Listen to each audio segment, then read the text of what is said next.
छोटी माया अपने बैकयार्ड में खेलना बहुत पसंद करती थी।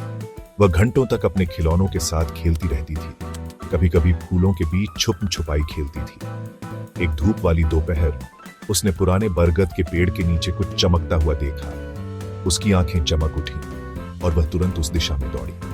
उत्सुक होकर माया करीब गई। उसने देखा कि वह चीज मिट्टी में आधी दबी हुई थी। ये एक सुंदर सी वॉन्ड थी। वह चमक रही थी और उसमें से हल्की रोशनी निकल रही थी। यह सोने की थी और ऊपर एक चमकदार नीला पत्थर था। माया ने कभी ऐसा कुछ नहीं देखा था। जैसे ही माया ने उसे छुआ, उसे एनर्जी का झटका लगा। वॉन्ड जादुई थी। वह थोड़ी डर गई, लेकिन फिर भी उसने उसे कसकर पकड़ लिया।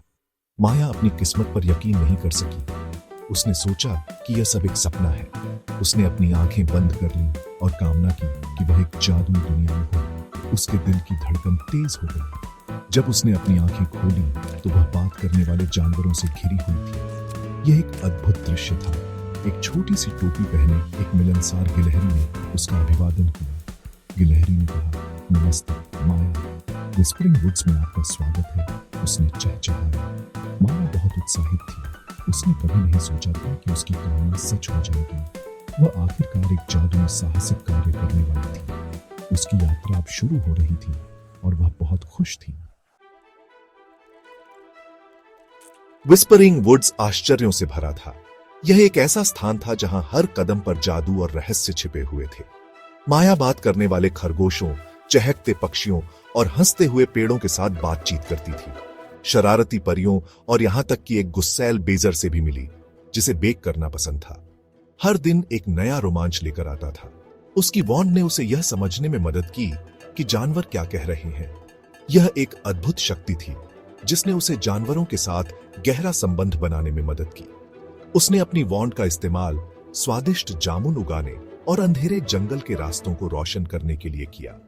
उसकी जादुई शक्तियां उसे और भी खास बनाती थी। एक दिन माया रोते हुए खरगोशों के एक समूह से टकरा गई। वे बहुत परेशान थे और उनकी आंखों में आंसू थे। उनका दोस्त छोटा खरगोश बोबो फॉरबिडन फॉरेस्ट में भटक गया था और अब खो गया था। वे नहीं जानते थे कि उसे कैसे ढूंढें। माया जानती थी कि उसे मदद करनी है। उसने तुरंत अपनी वॉन्ड उठाई और एक योजना बनाई। अपनी वॉन्ड का उपयोग करके उसने चमकते फूलों का एक रास्ता बनाया जिससे फॉरबिडन फॉरेस्ट की ओर ले जाया गया। यह रास्ता उन्हें बोबो तक पहुंचाने में मदद करेगा। फॉरबिडन फॉरेस्ट अंधेरा और डरावना था। पेड़ों की शाखाएं जैसे किसी भूत की तरह हिल रही थी। माया ने अपनी वॉन्ड को कसकर पकड़ रखा था। उसकी आंखों में डर और उत्सुकता दोनों थे। उसका दिल जोरों से धड़क रहा था। हर कदम के साथ उसे लग रहा था कि कोई उसे देख रहा है। अचानक वह एक गुस्सैल गॉब्लिन से टकरा गई जो एक जार में जुगनुओं को इकट्ठा कर रहा था। गॉब्लिन की आंखें लाल और चमकदार थीं। अरे, ये बोबो के दोस्त हैं, माया चिल्लाई। उसकी आवाज में चिंता और गुस्सा दोनों थे। गॉब्लिन बड़बड़ाया, मुझे घर का रास्ता खोजने के लिए उनकी रोशनी चाहिए। उसकी आवाज में थकान और निराशा थी।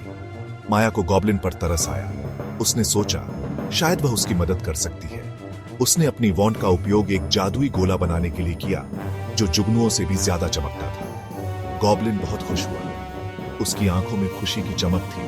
उसने जुगनुओं को छोड़ दिया और माया को वहां ले गया जहां बोबो फंसा हुआ था। माया ने राहत की सांस ली और गॉब्लिन का धन्यवाद किया। माया ने बोबो को एक कांटेदार झाड़ी में फंसा पाया। अपनी वॉन्ड का उपयोग करके उसने धीरे से कांटों को हटा दिया। बोबो राहत मिलते ही माया की बाहों में कूद गया। अचानक चमकदार आंखों वाला एक बुद्धिमान बूढ़ा उल्लू उनके ऊपर एक शाखा पर बैठ गया। असली जादू, उल्लू ने हूंट किया, सिर्फ वॉन्ड से नहीं बल्कि तुम्हारे दयालु दिल से आता है माया। माया ने महसूस किया कि उल्लू सही कह रहा था। उसकी दया और साहस ने सभी की मदद की थी, यहां तक कि गुस्सैल गॉब्लिन की भी। माया अपने बैकयार्ड लौट आई। बोबो और गॉब्लिन को अलविदा कह रही थी। उसने महसूस किया कि भले ही उसके पास अब वॉन्ड नहीं थी, फिर भी वह दुनिया को एक बेहतर जगह बना सकती थी। उसने सीखा कि बहादुर होना और दूसरों की मदद करना सबसे जादुई चीज है। उस दिन से माया ने रोमांच जारी रखा। जादुई जंगल में नहीं बल्कि अपने ही बैकयार्ड में उसने हर दिन को एक साहसिक बनाने के लिए अपनी कल्पना अपनी दयालुता और अपने साहस का इस्तेमाल किया। माया ने पाया कि असली जादू हमेशा उसके भीतर था।